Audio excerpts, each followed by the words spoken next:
Audacity in 3, 2, 1. All Hi right. guys, and Oh, welcome back to the Barbell. Oh shit, sorry, that's you. No, you wanted me to do it. Sorry, I thought you were gonna sorry. Do you want to intro him? You can do it. No, that's fine. You go for it. Okay. All right. I'm just gonna leave it running and Shane can figure it out. Yeah, that's fine. Sorry, I'm so used to that. I know. So she always intros like our regular episodes, our duo episodes, and then typically if like I reached out to the guest, I'll intro them. So we just had a little mix up. No worries. You want to restart on Audacity? I'm just gonna let Shane have fun with this. Okay, cool. All right. What's up, guys, and welcome back to the Barbell Lifestyle Podcast. And today we are really excited to talk to you guys about metabolic adaptation. Is your metabolism broken, or is that just a myth? With the man who has given this topic a lot of traction in the industry, Dr. Eric Trexler, PhD, pro natural bodybuilder, researcher, coach, podcast host, and director of education at Stronger by Science, and co-author of Mass. So welcome, Dr. Eric Trexler. You have a lot of stuff behind your name. So if you wouldn't mind just giving us a quick introduction, or if you can even keep it quick, of you and how you got into this field, or even just, research and exercise science in general. Yeah, well, first of all, thank you for having me. And I feel like you kind of already nailed the introduction. I think you hit all the important stuff. Yeah, growing up, I was really into fitness, a variety of different sports. Eventually found that I loved training for sports even more than I loved the sports themselves. I started to realize that when I was like 16. Um, and kind of knew that I was always going to do something in fitness. The question was, how directly relevant would it be? Would I go be, an orthopedic doctor or a physical therapist or an occupational therapist? I was thinking a lot about allied health fields, and then something that would involve something kind of related to fitness and the human body.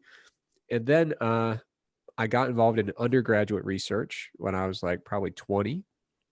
And I didn't realize that you could just do research on fitness topics. I thought that was pretty cool when I first tried it. Got involved with some fun projects, went to grad school, got involved with more fun projects, some of which were related to metabolic adaptation. And, I think you pretty much covered everything else with the bodybuilding, mass, stronger by science, and all that stuff. And by the way, please call me Eric. Literally no one calls me doctor except for when my mother sends me mail. She addresses, she puts doctor on the line. But aside from that, nobody does. Perfect. All right, we'll keep that in mind for sure. But yeah, that's a great background. I'm very curious.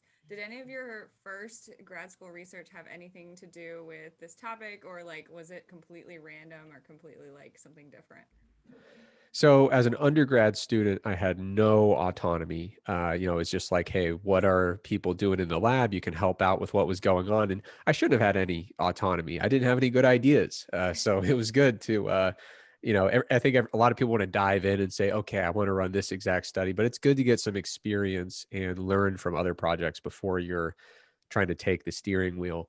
But by the time I got to grad school, I had a little bit more autonomy when it comes to the direction of research and what kind of studies we were doing, more than most, I will say, as a grad student. A lot of grad students don't have that kind of freedom when it comes to topic selection. And oddly enough, the first paper I wrote as a grad student was a review paper on metabolic adaptation. So Wow.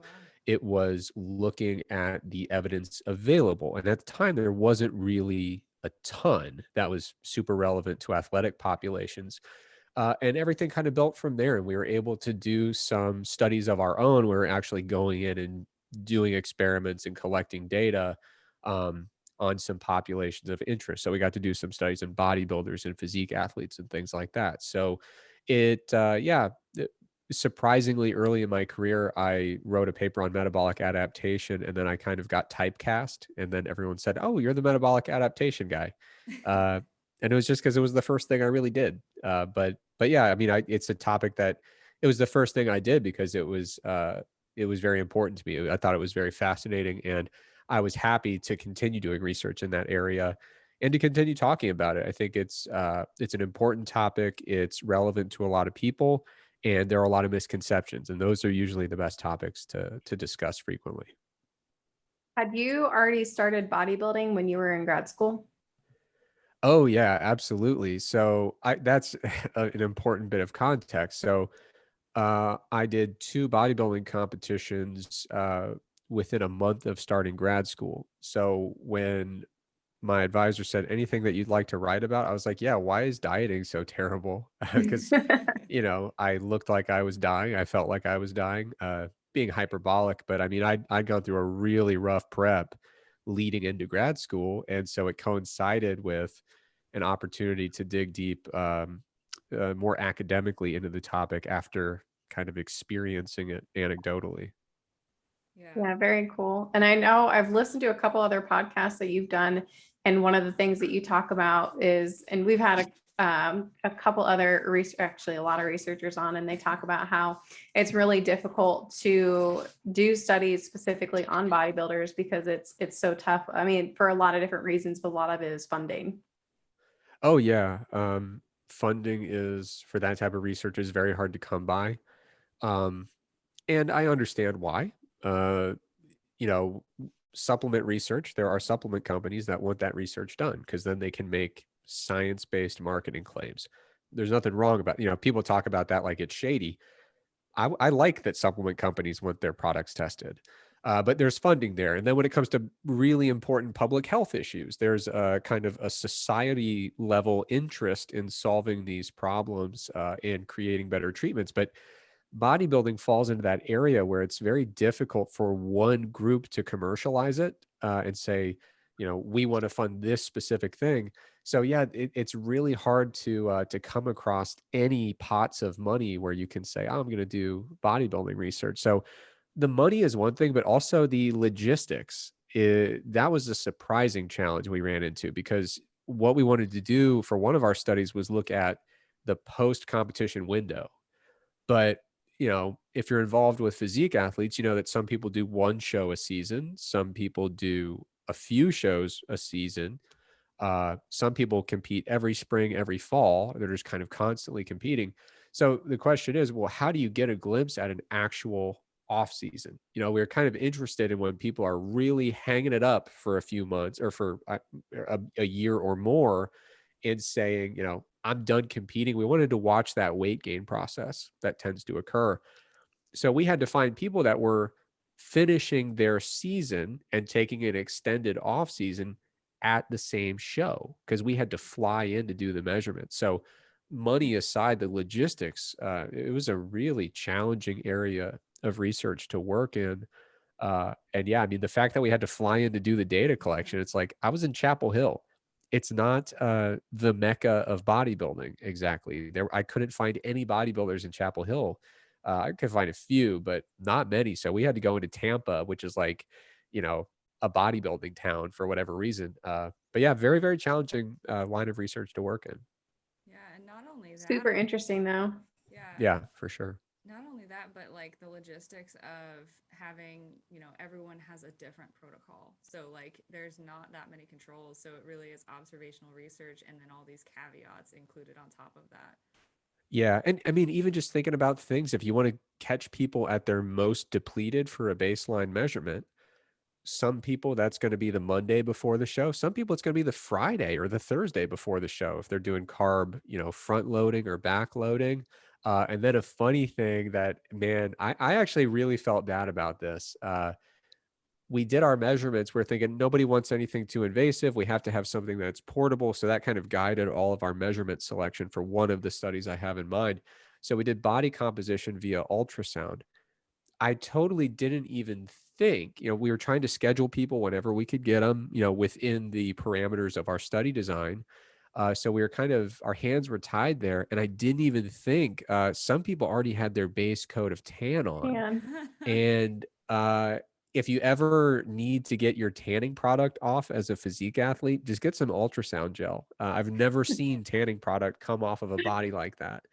And the tanning person actually found us in the lobby of the competition because we were so stoked that they let us do our study and we came to the competition to support and enjoy the show. And the tanning person came and found us and was like, I need to talk to you because we made her life so difficult. But yeah, didn't even think to plan for that one. Oh my gosh, that's That's so hilarious. funny. That's awesome. So let's get into metabolic adaptation, the topic at hand today.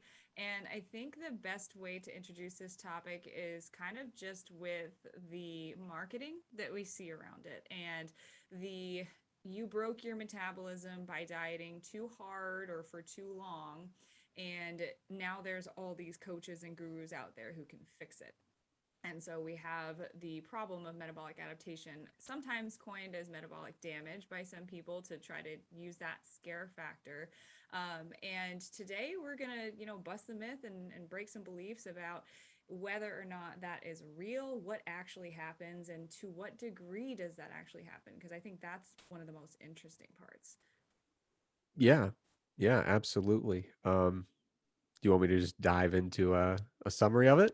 Oh no, you just look like you're about to say something. So I was like, Oh, I'm gonna let I him get go that a in. lot. Greg is so my business partner, Greg Knuckles, we record a podcast in person, and it took about 6 months for him to realize that my face always looks like I'm about to say something. So I apologize in advance. Okay, yeah, no worries. But yeah, let's start with what is metabolic adaptation? Could you just start with that?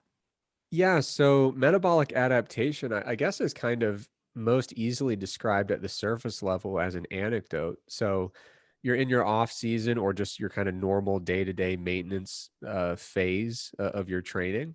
And then you say, okay, I'm going to do a fat loss phase, a pretty intense one, really try to lose a pretty significant amount of fat.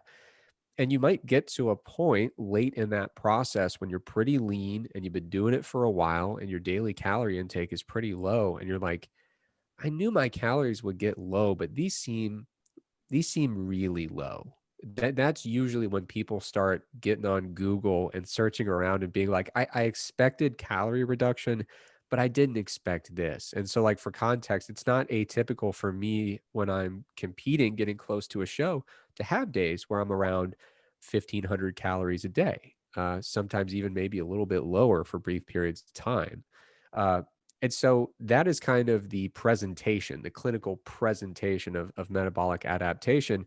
And then there's this whole host of things that come with it. So speaking, talking about physique athletes or people who are getting to that level of leanness, it's not just that their calorie intake is getting low, but they're also noticing neuroendocrine side effects related to that. So they might notice, I feel cold all the time. And then if they check, they'll find that their thyroid hormone is extremely low. They might notice, I don't really have the same libido that I used to have. And then they might find that their sex hormones are lower than they otherwise would be.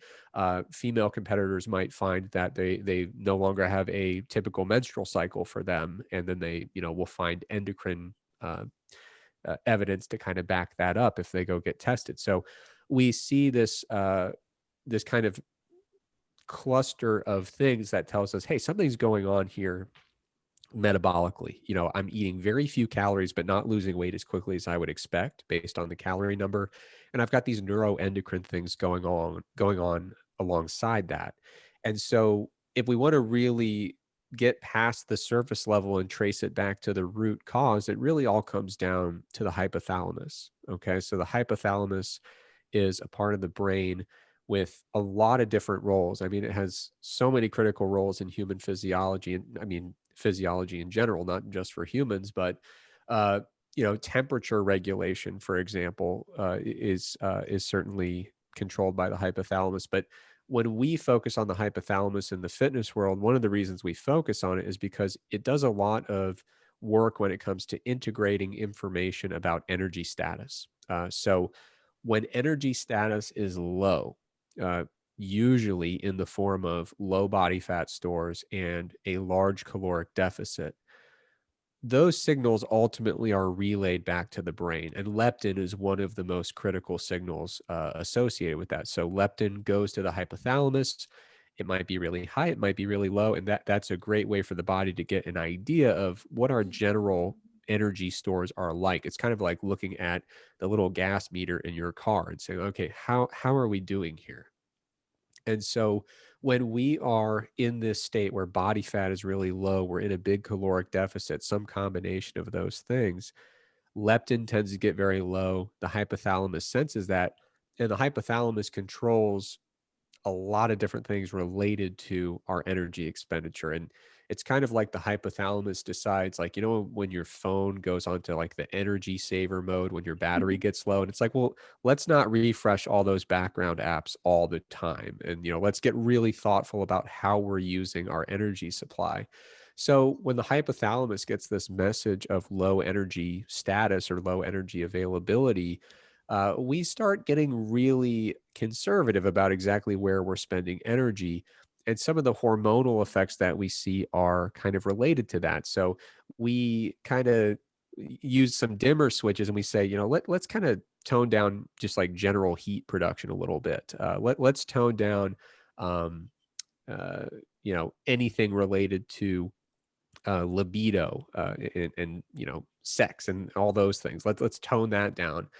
Let's make sure that we're not utilizing any energy that would be considered non-essential, things that aren't contributing to survival. So we have all these different endocrine effects that are reducing our energy expenditure in a variety of different ways.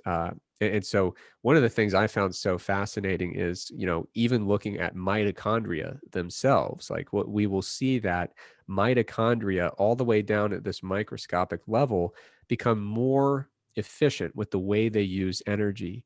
And a lot of that has to do with thyroid hormone. So as thyroid hormone drops a lot, the mitochondria tend to get really conservative with the way that they are using and conserving energy. So all the way from, up top at the hypothalamus, all the way down these hormonal cascades that lead to, thyroid hormone and sex hormones and things like that. And then all the way down into the microscopic level, we see these energy conservation mechanisms going on. So some of the changes we see with metabolic adaptation, when we see these really low calorie intakes and we're like, why are my calories that low?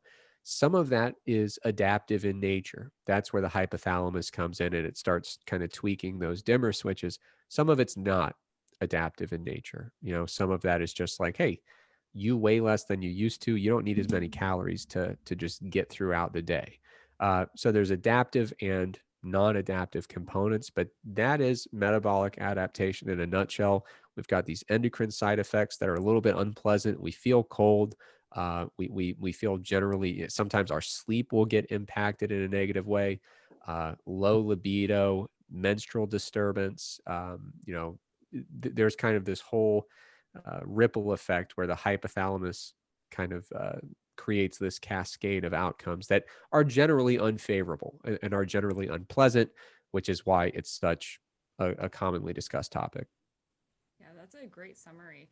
And I think one of the things that I wanted to touch on is because Christina and we both bodybuild and we've both done a number of shows before, but the population that we work with and the population that I think we primarily speak to, I think we do have some competitors, or at least a good percentage, but a lot of our listeners are lifestyle clients, some of our own clients, but just people who generally want to live a healthier lifestyle, maybe, have a better relationship with food and understand nutrition and fitness better. And I think when we're talking about metabolic adaptation in a contest prep dieting context, it's, we have someone who's regimented on a diet for months at a time and they're not breaking that diet at all. And they are really, really, really lean. But then we have the other side of it, the lifestyle side, where I think we have people who are, maybe not quite so lean, but maybe they still are low body fat, or maybe they've just been really dieting for a while, but maybe unsuccessfully. And maybe they have periods of yo-yoing or, regaining weight back and losing it over and over again. Now, how might metabolic adaptation, would you say, apply to that population as well? Well, it will apply to some extent. And, one of the outcomes that I didn't mention, I talked about all these different hormonal effects that are kind of a consequence here.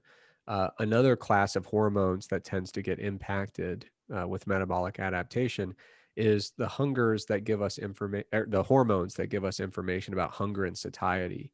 And so metabolic adaptation, this whole kind of syndrome of related effects and side effects, um, it has short-term and long-term inputs. And so I think the most extreme instances of metabolic adaptation that you're going to observe with the largest effects, that's in the people who are really, really lean and in a big caloric deficit. The leanness is giving them that long-term information about energy stores. And the caloric deficit is giving the short-term information about how much energy do we have available today without breaking into all this stored energy in the form of adipose tissue or body fat. So there are these kind of two different mechanisms that both relate here. And so if someone has a significant amount of body fat still to lose and they aren't particularly lean, they can still see a lot of these things happening if they are really pushing their caloric deficit. If it's a really big caloric deficit, they might start to see some of these things occurring. And the reason I bring up the hunger and satiety hormones is because we can see a cycle where a person says, how am I not losing more on this caloric intake? It's kind of a perplexing observation. And a lot of times what's going on is there is some metabolic adaptation at play, and there's some dysregulation of hunger and satiety hormones. Adherence can be threatened. And so there might be a big deficit for some number of days in a row, some period of a caloric surplus related to overeating relative to the calorie goal. And then, they're thinking, well, I was on this deficit for this entire time period, but there were intermittent periods where there was a big influx of additional calories as well. So there is some of this stuff happening when it comes to metabolic adaptation, even if you're not already totally shredded. And in fact, most of the evidence we have about it is from people who are, have a BMI over 30 and are involved in weight loss trials. So absolutely, the mechanisms are still at play. They just seem to be most pronounced and most severe when you've got the short-term and the long-term inputs contributing. So Marissa had kind of hit on where I was gonna take this next, but I think the first thing I wanted to say is a lot of clients, I think they don't understand how low sometimes they might need to get to reach their certain goals that they have or a physique that they have in mind. And because of social media, I think a lot of people think, oh, if I have to do this, that means that, my metabolism is broken. And then there are some people, and of course, contest prep takes everything to a more extreme level, but they think that, their coach is quote unquote bad if they have to eat, 1,000 calories and do 2 hours of cardio to get shredded. So there are, two different kind of populations at play here. But I think for a majority of our clients, they, for some women and for some people, they do have to get pretty low in order to see the type of weight loss that they're in, the physique goals that they want. Yeah, I have so much to say about that. I'm going to try to be concise. But I was hanging out with Eric Helms, who's a co-author of the Mass Research Review with me, and we didn't really know each other that well, but we were both speaking at an event in Finland, and we were chatting about bodybuilding, and I was like, Eric, I got to admit something.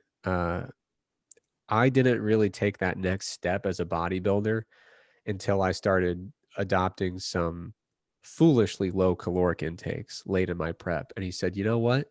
Me too.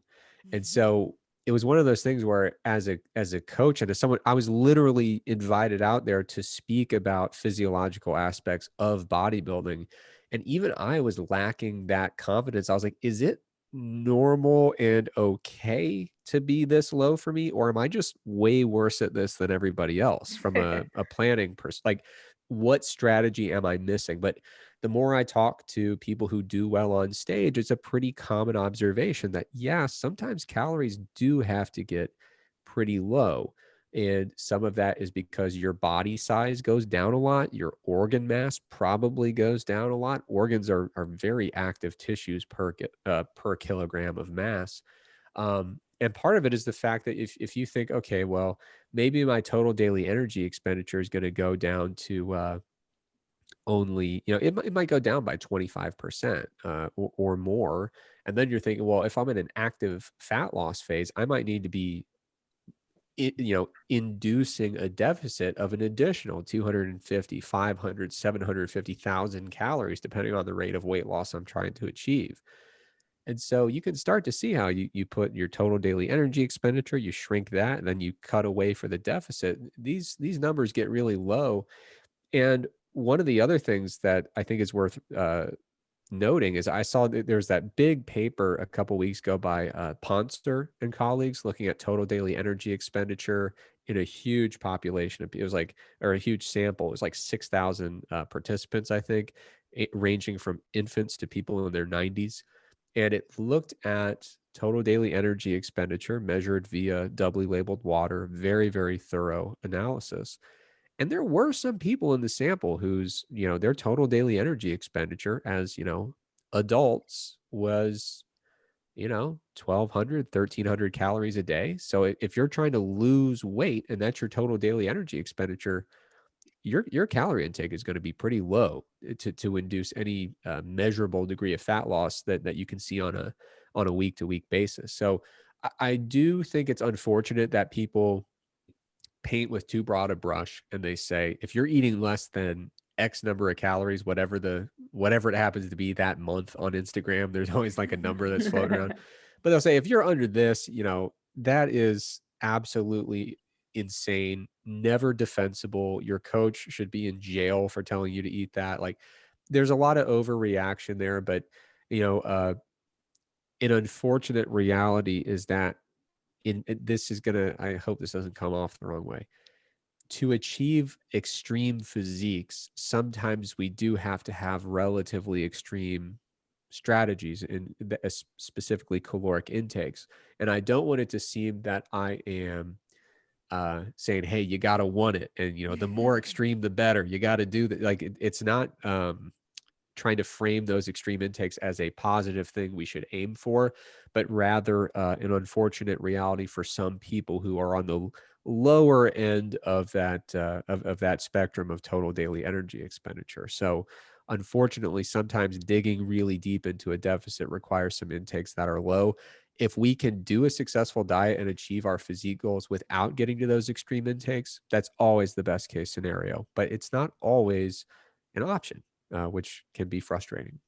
Yeah. And I think the other thing to keep in mind too, the amount of time that those extreme protocols are set in place. So doing it for 2 weeks versus 2 months, even, more than that too. But yeah, absolutely. I think Yeah, those are really good takeaways. for sure. And I think, I do see it from the kind of the marketing perspective, because I'll be honest, I've done it. I've been like, hey, 1,200 calories ain't it? Because, for the majority of the people that at least I think we're talking to, a lot of the time we find clients and women especially eating very, very low calories and not getting anywhere. And it's because of that adherence that you mentioned. So the adherence is super high Monday through Friday, eating 1,000 calories or whatever it is, and then on the weekends just totally binging because it just wasn't something that they could sustain. So a lot of times the solution for that type of person is a higher calorie approach where they're still in a deficit, but maybe just a modest one that they can stick to. So I've totally done that before with kind of that intention, but I do think that just vilifying the person for, or vilifying a person or a coach for prescribing those types of calories, especially in a contest prep situation, is not a very productive practice. Would you agree with that? Yeah, I mean, I would agree. I think there's no single caloric intake that is the absolute lower level for all competitors of all sizes, with all different, metabolic rates. So like there are going to be times where we have to say, okay, a coach is recommending this intake. The person seems to be as well as one could be in that stage of prep. They're doing okay. And this coach has a track record of having happy, successful, healthy athletes. I think in that context, you have to give, cut them a little bit of slack and at least be open. Like maybe there's a reason that caloric intake is getting this low for this short period of time. But I will say, if you're a coach, like there is a spectrum of people's resting metabolic rates or total daily energy expenditures we can expect to see. if you're a coach, I think you do have a responsibility at a certain level of intake to kind of do what I call an energy audit, where Yeah. you would say, okay, like I had this come up with a client not too long ago, but I said, I can't I can't tell a person your size to have a calorie intake this low. Something is off here. And we did, we said, okay, let's go through your daily energy expenditure, physical activity, training specific, but also outside of training. How active are you? How active is your job day to day? How much sedentary time do we have? Uh, and now let's talk really in detail about your tracking. What happens to the oil that's in the pan there when you're cooking? Those, non-caloric sprays that absolutely have calories. How much of those are we using? So you start getting into the details, and people with kids, one of the things you'll see a lot is what happens to the kids' food when they don't finish their meal. And usually it's like, well, and like I can't stand food waste, so I would do the same thing, but they're like, oh well, I eat it. And I go, well, are we counting that? And they're like, oh yeah, no, we're not. So it's totally relatable, totally understandable. And the most important thing is, as a coach, you're there to be supportive. You are there to find strategies and solutions. You're there to help people understand, help people identify and find these areas where their adherence maybe isn't as good as they believe. It's not that they're trying to be misleading about their adherence, but in many cases, it's like, oh, I didn't even think about that. I do have like 3 chicken nuggets, every night because my kid didn't finish them. So yeah, I think I always try to cut some slack when I see somebody who has a really solid reputation and a lot of a track record of success in treating their athletes really well. I cut some slack there and I don't rush to judgment. But I also would say, if you're a coach and you're starting to train other people, you should have, for every client you have, you should have a number in mind where you say, if we start getting this low, we need to figure out why the spreadsheet is reflecting an intake that low. Yeah, absolutely. And I think, so we've kind of answered the question, what is metabolic adaptation? And you might be like quivering in your seat listening to this, like, oh my God, it's real. Like, I'm screwed. I'm absolutely screwed. There's all these things that happen to my physiology that change. And how am I ever going to lose the weight that I want to lose without eating, sub 1,000 calories? But I think one thing that I've learned about metabolic adaptation over the years of watching your content and a bunch of other leading researchers in the field talk about these topics is that there is some stuff that we can do about it. And like you said, there's the adaptive and then there's the non-adaptive stuff there.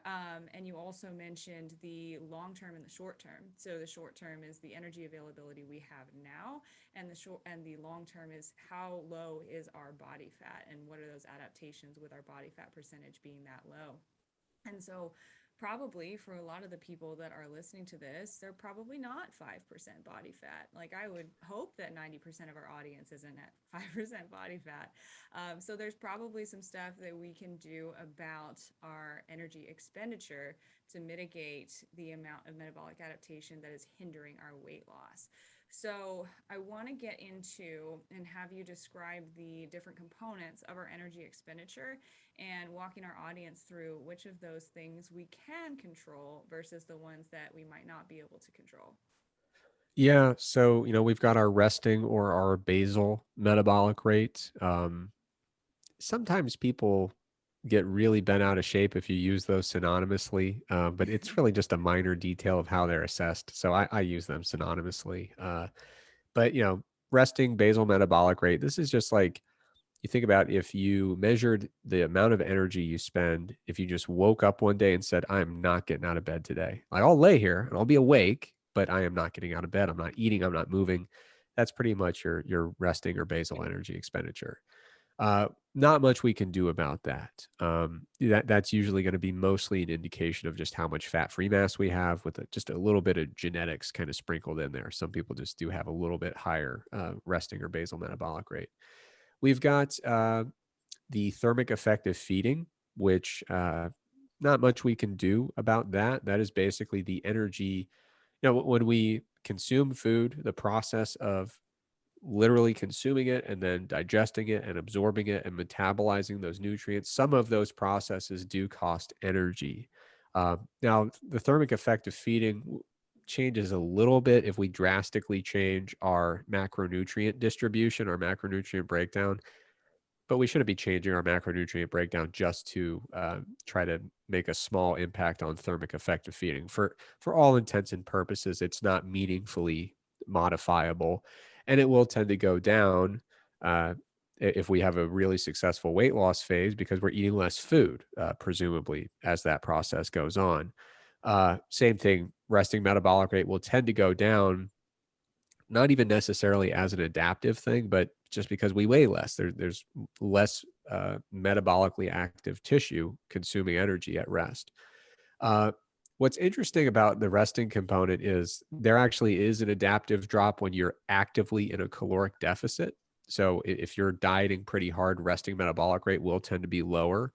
But if you just get back to energy balance, so not a deficit, not a surplus, but just eating to maintain weight, that adaptive drop in resting energy expenditure tends to pretty much go away. So not much we can do there to modify it when we're actively losing weight.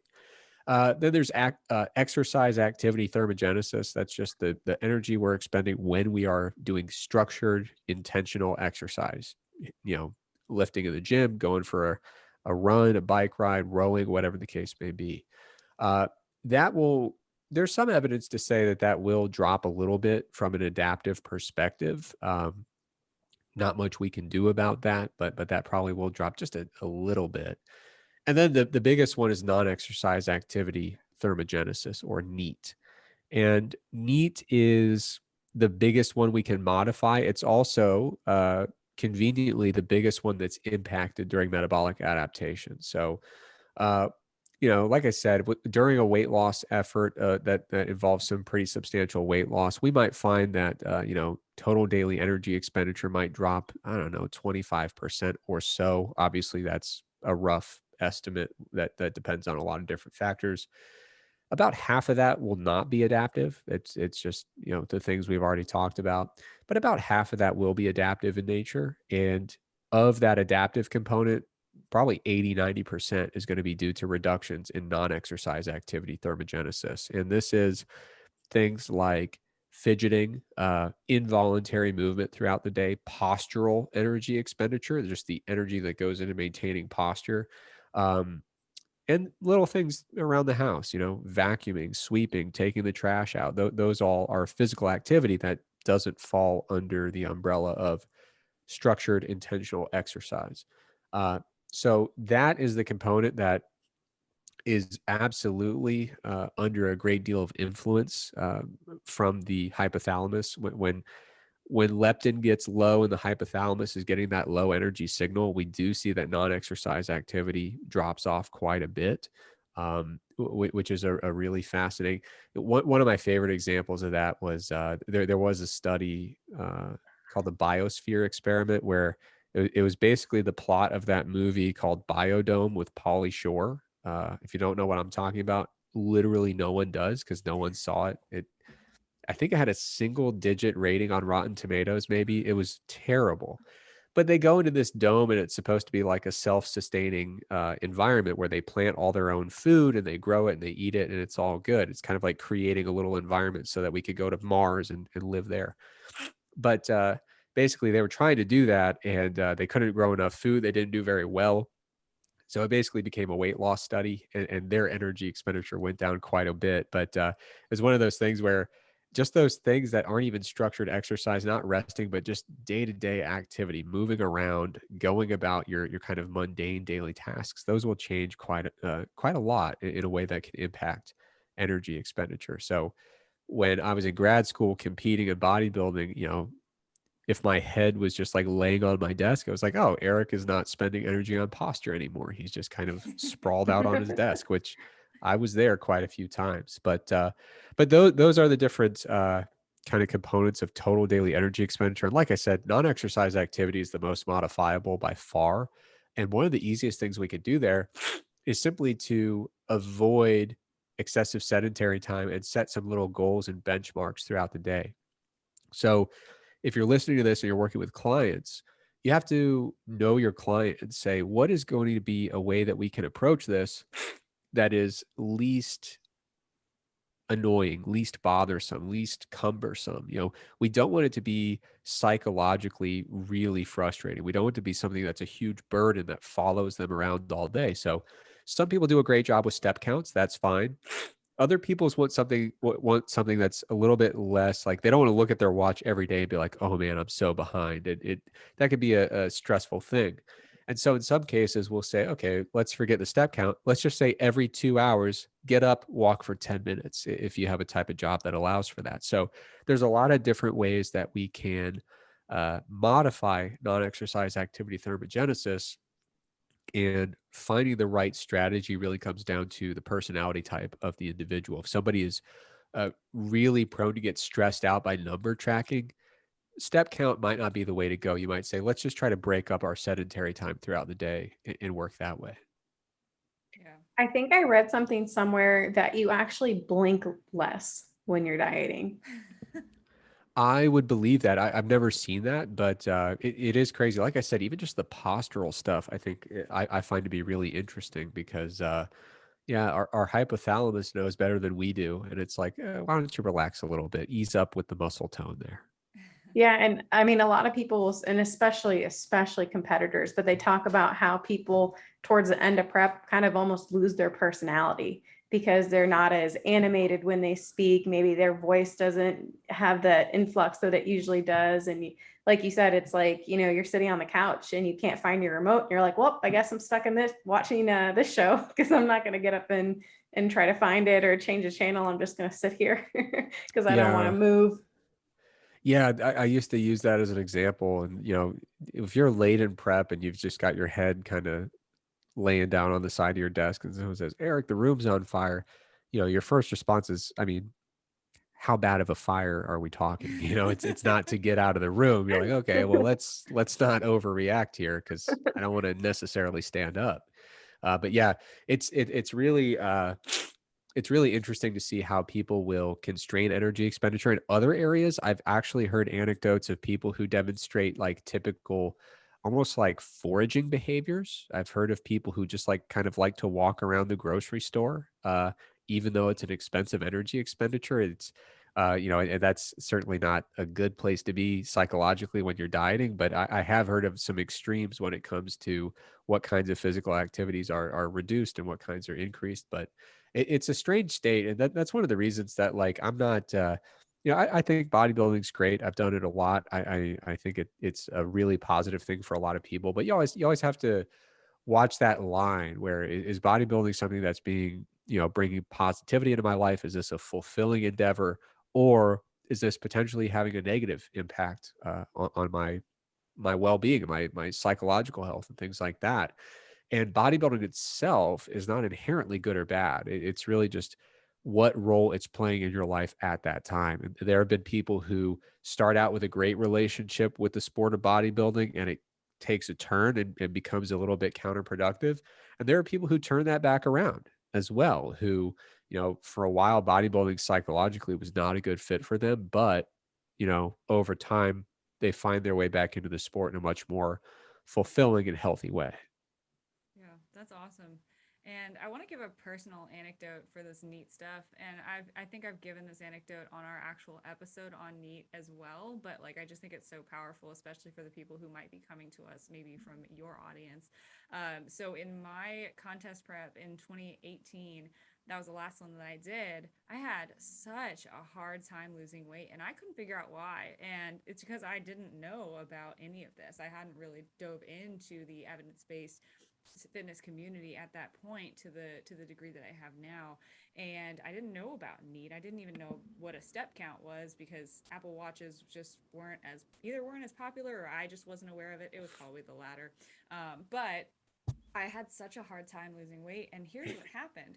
I would do my morning cardio. I would come and just sloth on my couch and like eat breakfast and just try to get through some work before I went to the gym. Went to the gym, did my second cardio, and came back. And guess what I did for the rest of the evening? I would just sit in a chair and I was done for the day. And if I had known that cleaning my apartment at the time would have helped me to lose that weight or not letting it turn into a total pig pen, like that would have been really great for a lot of reasons. But I didn't know that. And so the last couple of times that I've actually dieted, and they weren't for contest prep, but they were just cut, like small cuts just to lose some body fat. I've noticed such a big difference. I do think still I have a somewhat hard time losing weight still, but that's because I know myself now as a big adapter in terms of meat, and I can feel myself now, and I'm aware of how lazy I get, and it makes me so angry because I like don't want to be that lazy. But when I'm in the diet, I'm like, I am not getting up today. And when you said, those people that look at their watch and they're like, oh shit, my steps are low, that's pretty much me a lot of the time. And so I know where I'm at, and step count helps keep me super accountable, which is great. And so that's something I've incorporated into my life that has definitely changed the game for dieting for me. Yeah, I mean, for some people, like I said, the step count can be great because it's an objective number. It's just like, hey, get your steps in today, easy. They can see it. There's kind of that built-in reward system where you see it going up throughout the day. You feel like you're getting some accomplishments, but there are some people who it's just a little bit, it's just too many numbers to track on. They kind of feel like they're a hamster in a wheel. So it's all Yeah. about finding those strategies that are best for you. But you mentioned that you've learned about these topics and now it's giving you useful information. You know that you have to be mindful about your non-exercise activity when you're doing weight loss attempts. I'm the same way. I have to do a lot more walking if I'm trying to have a successful weight loss attempt. But another valuable thing about learning about these topics is, I've had so I did a prep right at the beginning of grad school, and then I did a prep a few years later. And I didn't know about much of this stuff the first time, and I knew about all this stuff the second time. And I didn't even really do any better. I did not prevent a reduction in testosterone or thyroid hormone.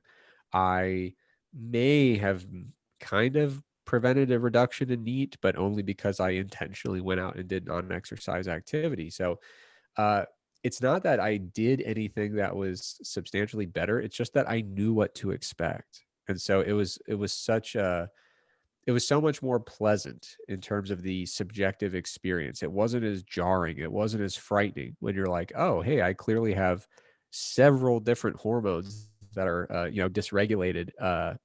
Is that going to stop? Is that a bad thing that I need to get like medical attention for? It's just knowing what to expect when you go into it can be so helpful and so reassuring in that process because you're not going to feel great even if you do everything by the book. Like if you're getting lean enough that you're going to go be competitive in a highly competitive physique sport, it's not going to be comfortable. So knowing what to expect going into that or going into any ambitious fat loss attempt, I think is a really helpful thing, even if it doesn't really change what you're doing all that much. I think that's super important. And Marissa and I have talked about this again with our lifestyle clients, kind of setting up those expectations for a fat loss phase. Like, here are some of the things you should expect. Like, you probably won't lose weight as quickly as you expect. We might have to increase cardio. But another thing that we have to tell clients sometimes is, hey, you're going to get hungry. And, that's going to be part of the process. It doesn't mean we're starving you. It doesn't mean that we're bad coaches. It just means that your body's adapting and we're going to have to make some changes. And yes, of course, there are things that you can do to kind of mitigate that hunger and steps that we can take. But I think that that's super important. And definitely with prep, going through a second, third time, it's kind of like, all right, I know I'm going to feel like shit. I know that this is going to happen. And here are some of the things I can do to combat it. But at the end, it's still going to suck.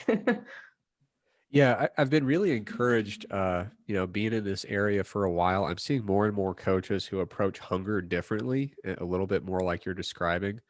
And I think that's a much more positive way to approach hunger. So there are going to be some goals for body composition where you could say, oh, yeah, well, we can intervene, move some food selection around, change meal size, meal frequency. We might be able to actually fight this hunger and, you know, better maintain satiety.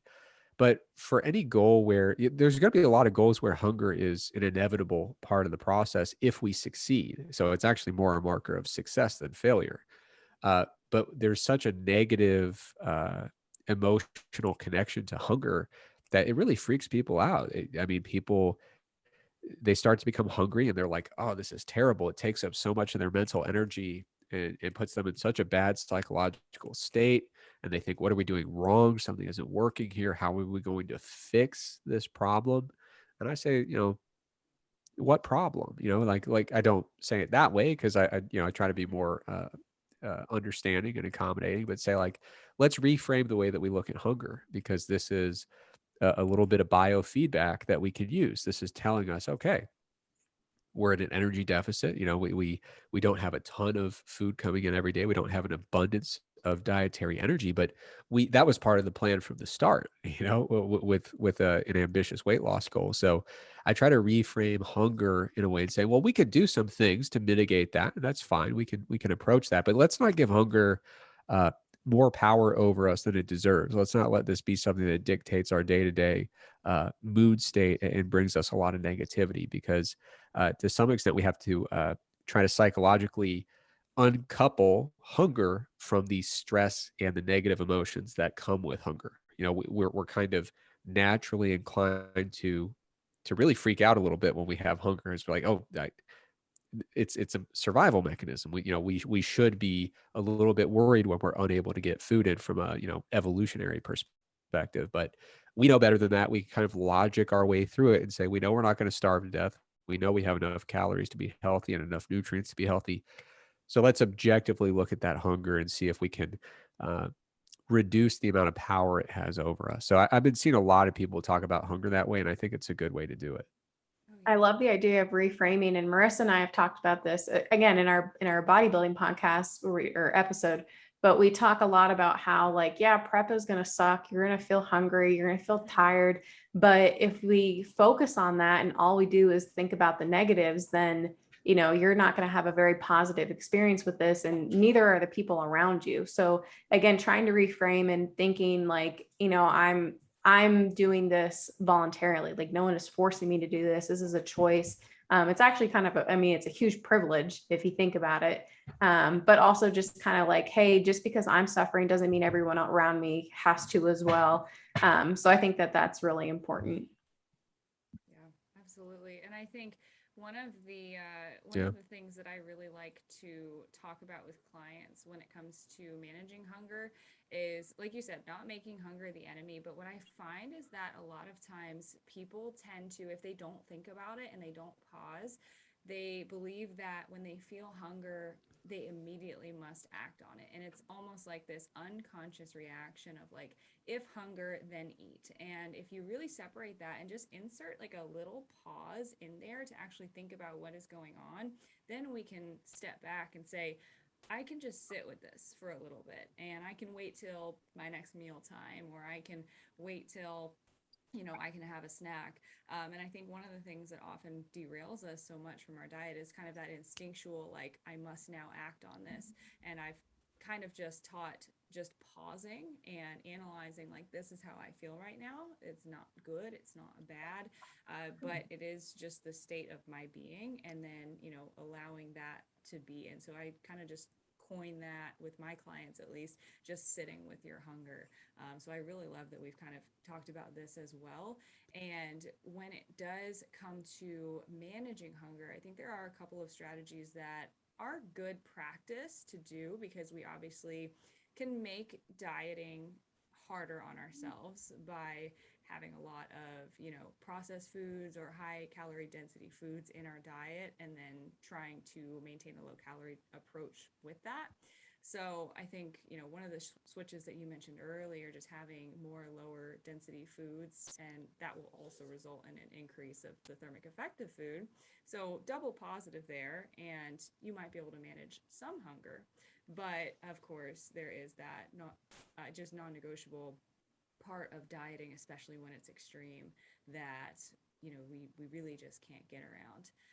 So yeah, and I think if either of you guys have anything to say, just interrupt me. I was going to jump in just real quick. I know that we're going to talk about ways to mitigate metabolic adaptation, but I think one of the things too, that it's like refeeds are almost this like psychological aspect of dieting that kind of help with hunger. So it's kind of like, okay, I know that if I have 5 days of being super strict with my diet, I can just make it And then, come day 5, I get a little bit of extra carbs. I know I'm going to feel a little bit better. And that has a huge psychological aspect for athletes or just anyone who's dieting. So I think that that's super important for coaches too, to think about. And that's why a lot of good coaches want that biofeedback. Like, hey, we want to know how your hunger is. We want to know how your energy levels are throughout the day, how your training is, and like, just, how's your sleep, all of that. We want that biofeedback. And I think that helps. Sorry, my animals are out of control right now under my desk. But just kind of taking into consideration all of those things will kind of help with diet strategies and what you're going to implement. Yeah, so let's get into the ways we could potentially mitigate metabolic adaptation with that, and on that note. And I think one thing that I wanted to touch on a little bit earlier that I'll kind of lead off with is when we're talking about NEAT, I think there's, some people tend to frame that as like the holy grail of this will fix metabolic adaptation, just get your step count higher, like just mitigate it by moving more and you'll be able to be just fine. And I think there's two different populations that we're really speaking to today. And for one, it does solve a lot of issues that at least I've seen with clients. And that is just the lifestyle population, where if you're working a 9 to 5, a sedentary job, and you're eating a low calorie diet, you're sticking to it pretty well, and you're not seeing much movement. If we say go on a couple of 10-minute walks throughout the day, or get your step count up, or however you like to quantify that, a lot of times that can get things moving and get things kick-started once you start to pay attention to that variable. But then we have the other situation where we talked about contest prep and all of these hormonal and neuroendocrine things that are going on that are really down regulating in that low body fat state. And so even though we're doing the cardio, we're doing the low calorie diet, and we're working really hard at that, there still may be some metabolic adaptation that we see that's slowing down weight loss more than we'd like. And so I kind of wanted to just lead off with that to make the distinction between the two populations that we're talking about, because just because we're saying managing your step count won't necessarily help in a contest prep scenario, or may have diminished returns in a contest prep scenario, doesn't mean that it couldn't possibly be your turning point as a lifestyle client who's at a plateau. Yeah, I mean, one of the things I like to bring up in this discussion about mitigating metabolic adaptation is I kind of look at it the other way. I don't necessarily say, hey, how are we going to mitigate this? How are we going to stop it? How are we going to reverse it? Anything like that. But what I look at is, what are ways that we could exacerbate these problems? Let's make sure we're not doing the things that are common, but the things that make these problems worse, right? So, I mean, is there much we can do to directly impact the hypothalamus here? Not really. I mean, exogenous leptin would help, but that's not really feasible. Uh, really, we've got the main drivers here are lower body fat and lower caloric intake. And so anything that's going outside of manipulating those things, probably not going to have a big impact on mitigating the effects. But you could say, well, okay, what are some of the ramifications of metabolic adaptation? You might worry about stalled fat loss. And that's where proactively increasing your NEAT could be a helpful thing. We could expect that because of what's going on with the hypothalamus, NEAT might drop without us even really recognizing it or noticing it. So we can be proactive and intervene there. We can prevent that from becoming a huge deal. We can just we can avoid slipping into that habit of totally down regulating non-exercise activity, which is exacerbating the issue. Same thing goes. We might worry with metabolic adaptation as we see these hormonal effects. We see how it affects energy levels. We might worry about the loss of lean mass. So we want to make sure that we're structuring our resistance training in a really effective way. So we want to make sure we have adequate intensity and volume to induce the training adaptations we're looking for, but not so much volume that we've completely created a mismatch between the energy we have available and the energy that our program is going to require from us. So a sensible resistance training program. Sometimes sex hormones can take an kind of an extra dip if we go excessively low on dietary fat. So that's another thing where it's like, well, let's not exacerbate these issues by having a macronutrient distribution that's totally out of whack. Let's make sure that we have enough fat to support sex hormone production. Let's make sure we have enough protein to support lean mass retention. And if possible, let's make sure we have enough carbohydrate to make sure that we're fueling our workouts. And a nice bonus about carbohydrate is that carbohydrate also is kind of directly linked to leptin. So if we have, an experimental condition where we have a huge increase in carb intake, we will see an acute increase in leptin as well. So you can see that each of the macronutrients, if we have a sensible balance of them, we can avoid exacerbating some of these issues, which of course we want to avoid doing that as much as possible. And when it comes to just strategically planning things out, one of the biggest things we can do, in my opinion, is making sure that we don't have an excessively large caloric deficit. Now we're talking about actually getting closer to mitigating, right? We're talking about actually influencing these things that truly do feed back into the hypothalamus. So an enormous energy deficit could potentially augment some of these issues, make them a little bit more pronounced, more notable. So I think having a sensible calorie deficit where you're still making, time efficient progress towards your goal, but you don't have such a large caloric deficit that you are, feeding into these problems and making them larger than they need to be.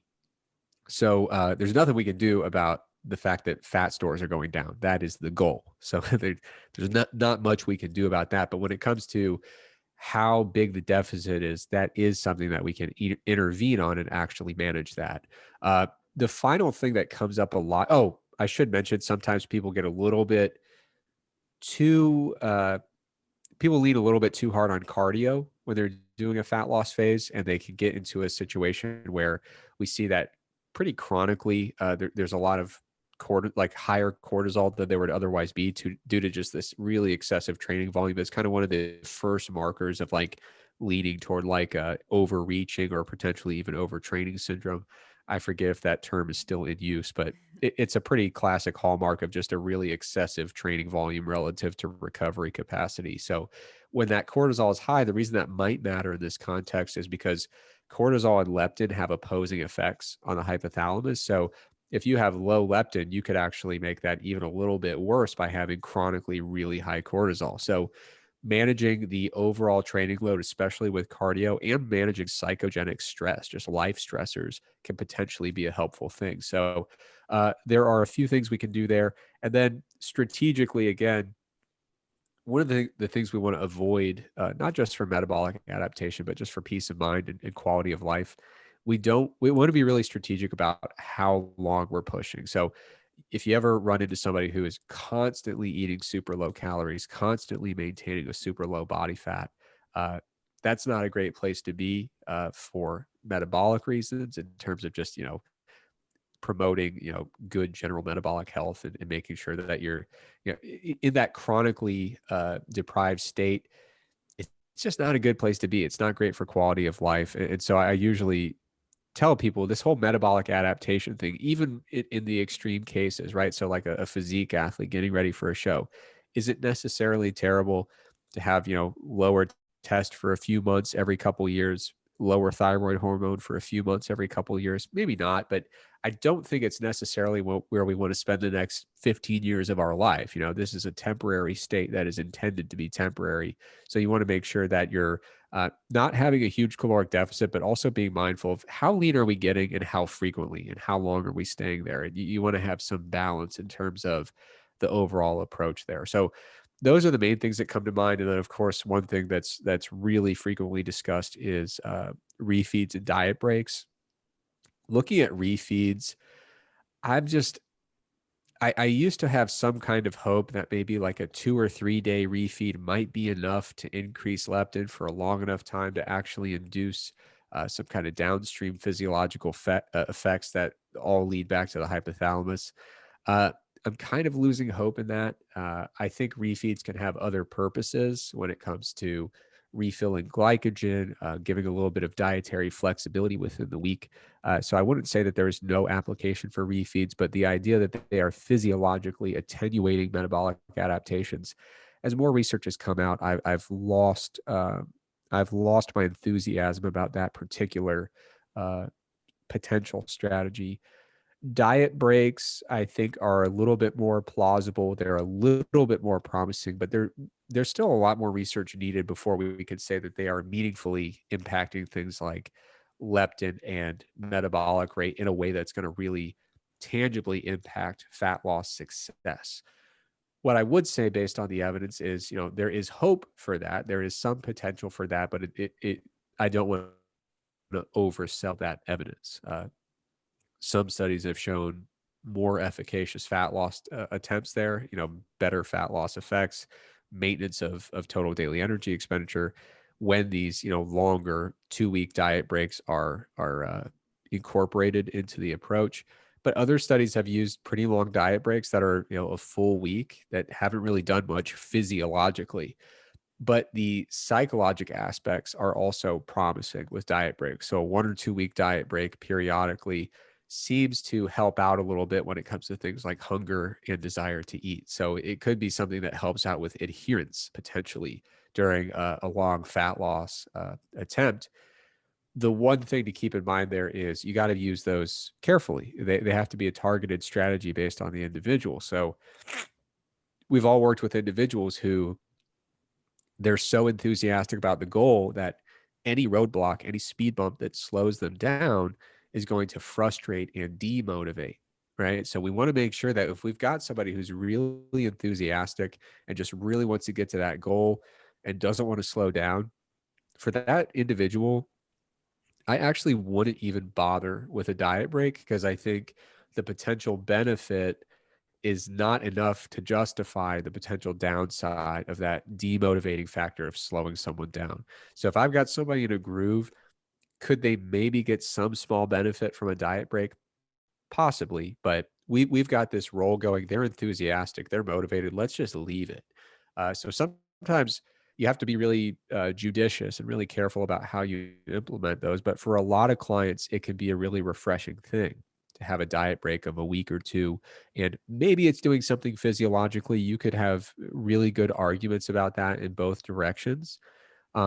But there is some evidence that there's some psychological things going on as well that make the experience a little bit subjectively a little bit less terrible when doing a fat loss attempt and could potentially support adherence as well. So, we think about, like I said, circling back, it's not necessarily how are we going to stop metabolic adaptation dead in its tracks, but how can we avoid the things that we're a little bit concerned about? So how can we make sure that we're not exacerbating drops in sex hormones, the effects of low leptin, stalls in fat loss, there are drops in non-exercise activity. Some of these things we can have strategies in place to ensure the overall success of the diet and to make the process hopefully a little bit more enjoyable and make sure we're not contributing to unnecessary amounts of these side effects that we associate with metabolic adaptation.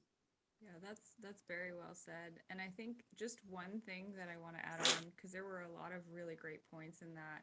I think the one on training volume and just not overdoing your training volume approach really got me thinking about something that I really love to harp on, and that is the fact that stress, I like to talk about stress as a cumulative thing in your life. So it's not just the work stress is separate and the exercise stress that your body experiences is separate, and then the dieting stress that you experience is separate. No, it's all together. So those things compound. And so when you are dieting, as we've talked about, if your cortisol is chronically high, that's going to also, mess with the hypothalamus and the signals that it's putting out for these metabolic adaptation things that we're experiencing. And so when we're talking about managing stress, it's not just, oh, do some deep breathing, make sure you sleep, but it's also, what does your training look like in the gym? What's that total training load? And so a lot of times what I've seen and mistakes that I've seen people make in the past with dieting, and a mistake I've even made in the past with dieting, is trying to do more resistance training in a fat loss phase, especially like in the deep parts, because the train of thought there it almost seems logical enough of, oh, well, I just need to do more work to see more results. But when we have, all of these other moving parts and we're already pushing a calorie deficit so much, is that actually productive? And the answer to that is usually no, because what are we really achieving there? We're increasing the total stress of all of the load that we have with training, cardio, diet, and we're probably exacerbating that calorie deficit to be maybe a little too large, like you said, and that can make those types of symptoms that we see with metabolic adaptation more pronounced than they need to be. And so one thing that I encourage in a fat loss phase, especially if it's getting really, really deep into that fat loss phase, is to actually tweak training volume down a little bit, especially if you are doing a decent bit of cardio, to kind of balance that total stress load out and to really look at the stress in your life with everything encompassing. Even if like you catch a cold, like that's all stress, and to look at that as a cumulative thing rather than each component as separate. Yeah, I totally agree. I do when I'm getting into those kind of, deep in a fat loss phase, some of these metabolic adaptation things are starting to show up. I do tend to drop training load, training volume. I try to maintain intensity as much as I can.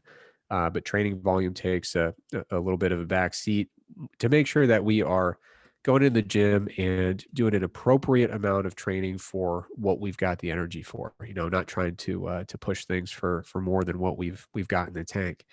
And like you said, managing the other stress in life is similarly critically important.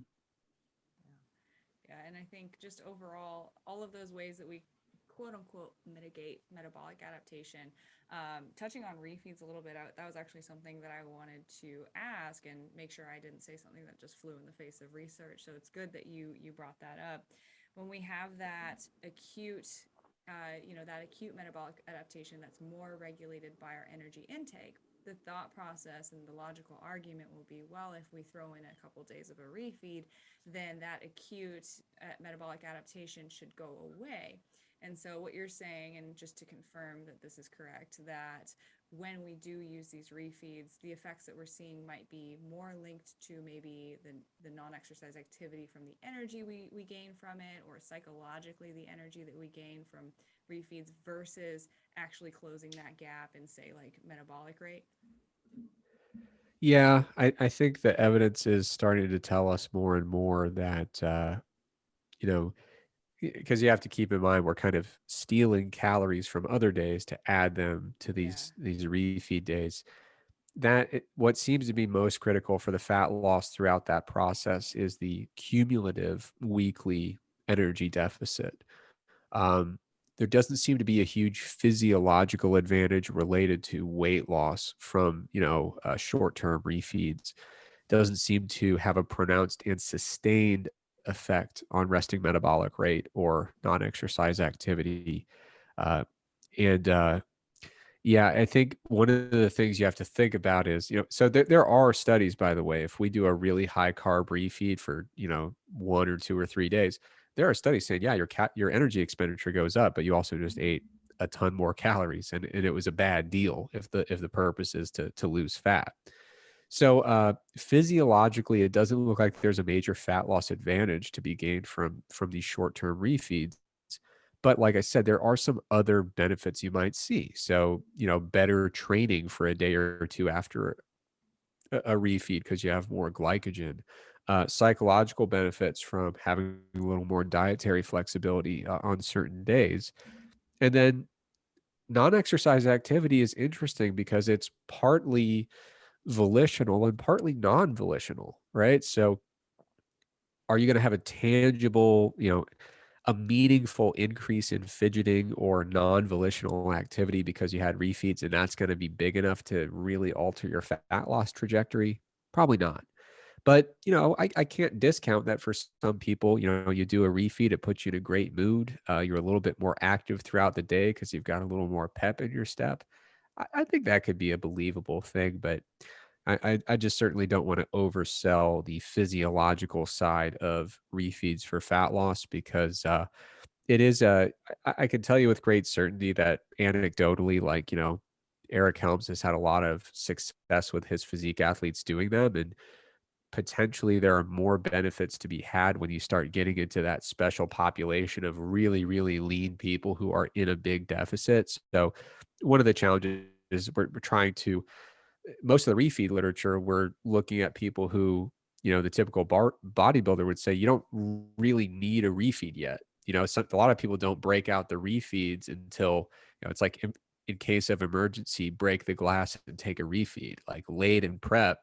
So, you could have a very interesting discussion in which someone who's very in favor of refeeds says, hey, well, they're trying to solve a problem with refeeds, but they're not studying it in people who actually have the problems that we're trying to solve here. So, uh, I wouldn't close the door on it. I think back when I was purely a scientist by trade, I'd tie myself in knots over, I know there has to be one single answer to that. But now that I spend a lot more time on the practical side of things, I say, okay, well, this is a tool in the toolkit. There's a logical rationale for using it in a lot of different ways.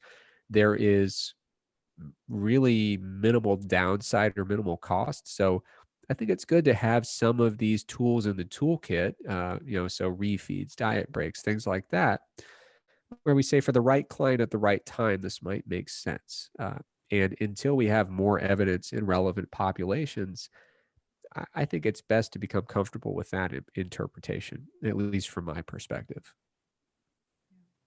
Yeah, I think, this is just overall a really, really great discussion on metabolic adaptation, using refeeds, diet breaks. I do want to just quickly define for anyone who's listening, it's like, I don't know what that is, or I thought a refeed was a cheat meal. Yeah. Refeed is a tracked higher calorie day that's typically a little bit higher in carbohydrates and the proportion of carbohydrates that you use. And diet breaks are similar, but those are going to be for a stretch of 1 or 2 weeks. And refeeds are typically used for anywhere from like 1 to 3 days at a time for the purposes that we mentioned that are may or may not be proven to work. Yeah. But yeah, so overall, I think that this was a super valuable conversation about metabolic adaptation. Hopefully, you, the listener, is listening to this and you don't think that you're screwed with metabolic adaptation anymore, and you know that there are things that you can do to manage it, especially if you're a lifestyle client. Just I think one of the big takeaways that you can really draw from this episode is just making sure to pay attention to your variables. There's a lot of different moving parts when it comes to fat loss, and we've touched on this before on our show a lot, but just know that, unless you are turning over every stone, there might be something that you haven't seen that could be the game changer in your fat loss journey. And, there are ways to do those things without driving yourself crazy, tracking every single number and every single metric that you could possibly think of. However, at a certain point, there does become this value to data and numerical data when you maybe are at a stall and you need to find the way to break that. And so I think understanding the value of measurement and understanding that you can turn over more and more and more stones and manage all of those variables, but also understanding practically what those numbers mean is something that I really like to harp on. So like when we talk about step count, that was one where, Eric, you were very, very, I guess, intentional about saying like a lot of people don't like having that additional number to add to their day. And I definitely like to use this example to talk about, okay, well, how do we take what this number has showed us into the practical application of our lives? Because we are not meant to operate by numbers every day for the rest of our life with macros or with step counts. So what behaviors does your step count lend to? Are you parking farther from the grocery store? Are you taking the stairs up to your apartment? Are you taking a couple laps around your house during your work breaks, or getting up to stretch or move around a little bit more often throughout the day? All of those things add up. And so if you look at, okay, here's the number, but what's the behavior behind that? Same thing with diet. What these macros are saying. What am I doing with these macros? What foods am I eating? How am I portioning? And kind of taking the meaning from that to understand how you can quote unquote mitigate metabolic adaptation, using air quotes here, but have the most successful body composition change and fat loss results and maintenance of that by learning what those numbers taught you to keep those behaviors long term. Absolutely. Yeah, you said it perfectly. Drop my mic, I guess. Awesome. So, Eric, is there anything that we are missing or anything you'd like to add on metabolic adaptation before we wrap this episode up? No, I would just say I get a lot of messages from people who are worried about metabolic adaptation. It's not something to be worried about. It's something to plan for, to kind of forecast on the road ahead, depending on what your fitness goals are at any given time.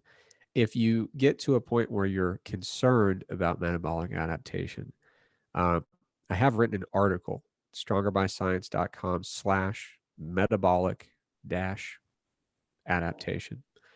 And it's really comprehensive. It's way longer than any article I ever hope to write again. But I would encourage people to go to that article for a really deep dive into exactly what's going on, a real thorough description of what you can and can't do about it. And I think a lot of times I'll send people there and it'll just give them a little bit of peace of mind. Here are the things you can control, here are the things you can't. But most importantly, this isn't something to be feared or worried about. So I think that's my biggest takeaway is this is a physiological adaptation. If we spend a lot of time in the cold, we adapt to it. If we spend a lot of time in heat, we adapt to it. If we spend a lot of time in a deficit, losing body fat, we adapt to it as well. We don't have to view these things as disastrous in nature.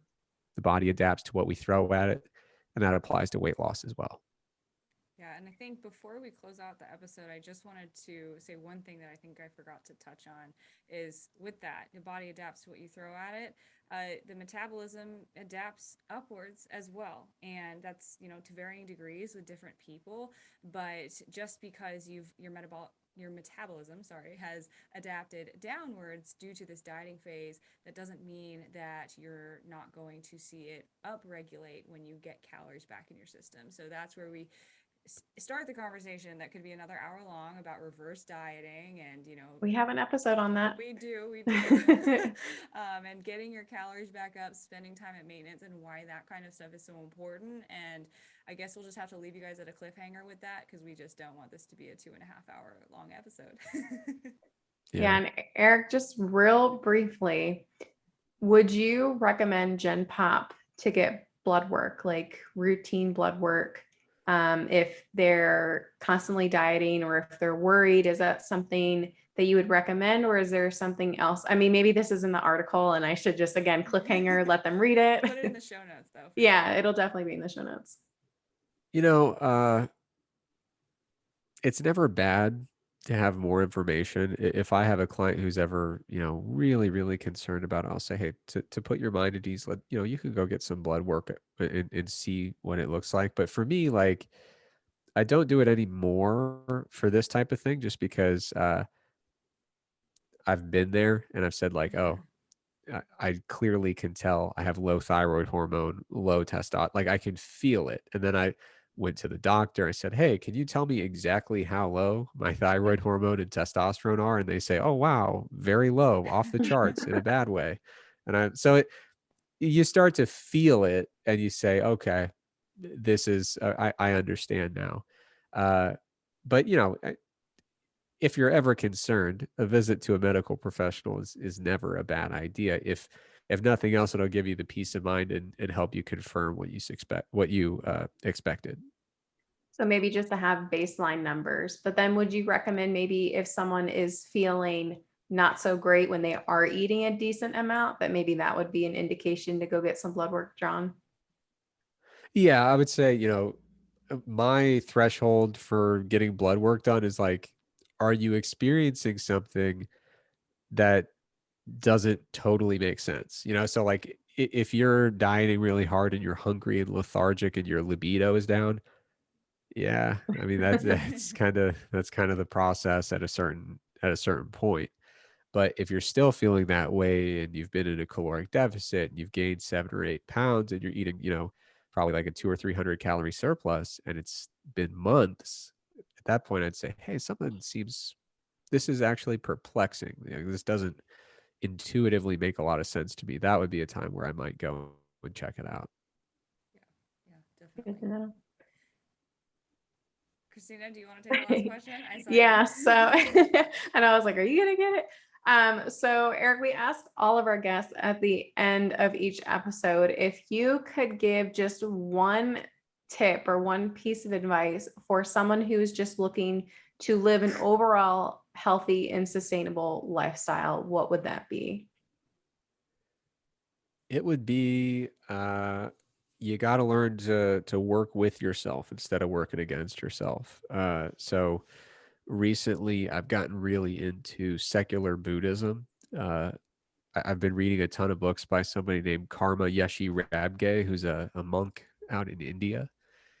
And the biggest takeaway I've gotten, it's, none of it has anything to do with fitness technically, but every time I read it, I feel like I'm getting a fitness related lesson of just kind of being kind to yourself, working with yourself instead of against yourself. So many people treat their fitness journey as an expression of self punishment, and it doesn't have to be that way. I think approaching fitness and nutrition in a really mindful way, in a way that um, allows for a lot of compassion for yourself and a lot of taking care of yourself, being kind to yourself. It's just a way better way to do it. It's a much more enjoyable process when you're working with yourself instead of against yourself. So if you can manage to find some kind of mindset or perspective that gets everybody on the same team, and you feel like you're really thriving in your fitness journey, that's where you want to be. I love I that. love that. That was awesome. Well, guys, we really hope that you enjoyed this episode. It was a really great conversation. If you haven't already, make sure you subscribe to the podcast. You can find both of us on Instagram. You can find me at Christina Fit and Marissa is at Marissa Fitness. And Eric, where can our audience find you? You can find me at strongerbyscience.com, or you can find me at on Instagram. My handle is at Trexler Fitness. Awesome. And all of those will be in the show notes and as well as the article that you referenced. And thank you guys just so much for listening. And we hope to see you back next week.